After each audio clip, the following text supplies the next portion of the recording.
Hello friends, welcome to my YouTube channel. তো এখন kissing booth 3 মুভিটা নিয়ে কথা বলবো, যেটা নেটফ্লিক্সে কিছুদিন আগে রিলিজ হয়েছে এবং এই ফিল্মটা হচ্ছে ফাইনাল পার্ট এই মুভিটার ট্রিলজিতে। তো এখানে আমরা দেখতে পাচ্ছি বেসিক্যালি যে চ্যাপ্টার 2টা যেখানে শেষ হয়েছিল সেখান থেকে পার্ট 3 এখানে শুরু হয়েছে। তো কিসিং বুথের যে জনারটা সেটা হচ্ছে টিপিক্যালি একটা আমেরিকান রোম্যান্টিক কমেডি, যার মধ্যে তোমাদের এই যে টিনেজ বয়সে যে লাভ কনসেপ্টটা কীরকম হয় এবং কী কী প্রবলেমে ফেস করতে হয়, starting from misunderstanding to triangle love story to ego breakup patch up. তো একটা ওই বয়সে যে জিনিসগুলো ঘটতে থাকে সেই জিনিসটাই এই মুভিগুলোর মধ্যে দেখানো হয়েছে। কিন্তু তা সত্ত্বেও এইটুকু মানতে হবে, আমার কিন্তু পার্ট 1টা যথেষ্ট ভালো লেগেছিল। পার্ট 2টা একটু প্রবলেমেটিক ছিল, কনসেপ্টটা আমার যথেষ্ট একটু গন্ডগোল টাইপের লেগেছিল, বাট ঠিক আছে, পার্ট 2টা অতটাও বাজে ছিল না compare to part 1। But part 3টা রীতিমতো আমার বোরিং লেগেছে, স্ক্রিন প্লেটা একদম ভালো লাগেনি। কিছু কিছু মোমেন্ট ফিল্মটার মধ্যে সত্যি ভালো ছিল এবং কিছু ভালো ভালো মেসেজও দেওয়ার চেষ্টা করেছে, বাট ওভারঅল কনসেপ্টে ফিল্মটা আমার যথেষ্ট বোরিং লেগেছে। তো গল্পটা এখানে আমরা দেখতে পাচ্ছি যে এল ফাইনালি গ্র্যাজুয়েশন করার জন্য তিনি কলেজে যাবেন। তো কলেজে যাওয়ার জন্য তিনি দুটো কলেজ চুজ করেছে, একটা কলেজে হচ্ছে তার বেস্ট ফ্রেন্ডের সঙ্গে যাবে, আর একটা কলেজে হচ্ছে অ্যাডমিশন নিয়েছে তিনি বয়ফ্রেন্ডের সঙ্গে যাবেন। তো এবার এখানে বেস্ট ফ্রেন্ডের সাথে তিনি অনেক রকম রুলস করেছিলেন যে তারা এই এই রুলসগুলো ফলো করবে, এই এই জিনিসগুলো তারা মেনটেন করবে। এবং আরেকদিকে আমরা দেখতে পাচ্ছি বয়ফ্রেন্ড আছে এল এবং নোয়ার যে কেমিস্ট্রিটা সেটাও মাঝে মধ্যে ভালো যাচ্ছে, মাঝে মধ্যে খারাপ যাচ্ছে। তো এল এখানে দুটো কীভাবে ব্যালেন্স করবে সেই জিনিসটা দেখিয়েছে, যে এল এখানে বেস্ট ফ্রেন্ডের সাথে রিলেশনশিপটা মেনটেন করবে, সেই বন্ডিংটা রাখবে, নাকি সে বেস্ট ফ্রেন্ডকে ছেড়ে বয়ফ্রেন্ডের সাথে থাকবে, সেই জিনিসটা এই ফিল্মটার মধ্যে গুছিয়ে দেখানো হয়েছে। এবং তার সাথেও কিন্তু এখানে অনেক ক্যারেক্টার আছে যেগুলো পার্ট 2তেও ছিল। এবং তার সাথে পার্ট 2তে তোমরা যদি দেখে থাকো, একটা কিন্তু নতুন ক্যারেক্টার এসেছিল MVP, যেটা মানে একটা ত্রিকোণ প্রেমের কাহিনী ক্রিয়েট করেছিল এল, নো আর NVPর মধ্যে। তো সেই ক্যারেক্টারটা এখানেও আছে।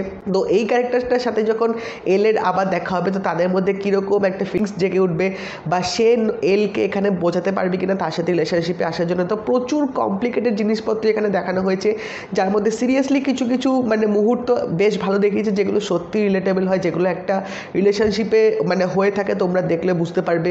বাট এই ফিল্মটা বেসিক্যালি ডিল করেছে যে সামার ভ্যাকেশনে এল এবং তার বন্ধু এবং নোয়া তারা সবাই মিলে কি করছে, এবং ওই সামার ভ্যাকেশনটায় এলের লাইফের ওপর দিয়ে অনেক কিছু ঝড় যাবে, অনেক কিছু রিয়েলাইজেশন হবে, তার সাথে তো কলেজে অ্যাডমিশন হওয়াই আছে। তো এত কিছু পরিস্থিতি কিভাবে এল সামাল দেবে, সেই পুরো ঘটনাগুলোই এই ফিল্মটার মধ্যে দেখানো হয়েছে। তো প্রথম কথা, আমার যেটা মনে হয় ফিল্মটার রান টাইমটা সত্যিই একটু বেশি ছিল, কারণ ফিল্মটার মধ্যে বেসিক্যালি সেরকম কিছু দেখানোর ছিল না। কারণ এখানে মূল যে তারা ফোকাস করছে সেটা হচ্ছে সামার ভ্যাকেশনে তারা সবাই কি করছে, বেস্ট ফ্রেন্ডের সাথে যে এত কিছু রুলস অ্যান্ড রেগুলেশনস করেছিল যে তারা সামার বিচে তারা কি কি করবে না করবে, সেই জিনিসগুলো এখানে তুলে ধরেছে। এবং এখানে ফ্রেন্ডশিপ আগে না লাভ আগে, কোন জিনিসটাকে বেশি গুরুত্ব দেওয়া উচিত, এবং ভালোবাসা মানুষের সাথে যে সবসময় থাকা যায় না, রিলেশনশিপ থাকলেও যে কিছু কিছু সময় নিজের কথা ভেবে সেই বন্ডিংটা থেকে বেরিয়ে আসতে হয়, এই পয়েন্টগুলো কিন্তু ভালোভাবে এখানে তুলে ধরা হয়েছে। কিন্তু আমার কোথাও জানি না মনে হয়েছে এই পয়েন্টগুলো রীতিমতো ঢাকা পড়ে গেছে, কারণ এই স্ক্রিন প্লেটার জন্য। স্ক্রিন প্লেটা অত্যন্ত বোরিং লেগেছিল। প্রথম থেকে যে ফিল্মটা শুরু হবে তোমাদের তখন দেখতে ভালো লাগবে, কারণ তখন একটা রিক্যাপ দেওয়ার চেষ্টা করছিল যে পার্ট 2তে কী হচ্ছে, তারপর তারা পার্ট 3 এর গল্পটা এখানে শুরু করবে। বাট ওই সামার ভ্যাকেশনের জিনিসটা এত লম্বা এখানে টেনেছে যে তোমাদের ওই মোমেন্টে একটা যে বোরডাম চলে আসবে, তারপর তোমরা ভাববে যে ফিল্মটা কী হচ্ছে বা ফিল্মটা কখন শেষ হবে। কারণ আলটিমেটলি ভালো ভালো কিছু মুহূর্ত কিন্তু সেকেন্ড হাফ থেকেই শুরু করেছে, এবং বেসিক্যালি আমার এন্ডিংটা কিন্তু দারুণ লেগেছে। যেভাবে এখানে রিয়েলাইজেশনটা দেখিয়েছে সেটা বেশ ভালোভাবে এখানে ফুটিয়ে তোলার চেষ্টা করেছে। তো ওই পার্টগুলো ভালো থাকা সত্ত্বেও ফিল্মটা স্ক্রিন প্লেটার জন্য কিন্তু পুরো ফিল্মটাই মাঠে মারা গেছে। এবং গল্পটা কিন্তু আহামরি কিছু না, এরকম কনসেপ্ট বা এরকম থিওরিজ বা এরকম প্রবলেমেটিক ব্যাপার রিলেশনশিপে, এগুলো কিন্তু তোমরা যদি আগে অনেক টিনেজ রমকম মুভি দেখে থাকো তাহলে তোমরা জানতে পারবে যে কী দেখাচ্ছে না দেখাচ্ছে। বাট এই ফিল্মটার মধ্যে ওই জিনিসগুলোর প্রেজেন্টেশনটা ভালোভাবে দেখিয়েছে, এক্সিকিউশনটা ভালোভাবে ছিল, এবং নোয়া আর এলের কেমিস্ট্রিটা কিন্তু দারুণভাবে দেখিয়েছে। এবং তার সাথে নোয়ার সাথে যে বাকি যে ক্যারেক্টারগুলো ছিল যাদের সাথে নোয়ার বেশ বন্ডিংটা ভালো আছে, সেই বন্ডিংগুলো কিন্তু ফিল্মটার মধ্যে ভালো দেখানো হয়েছে।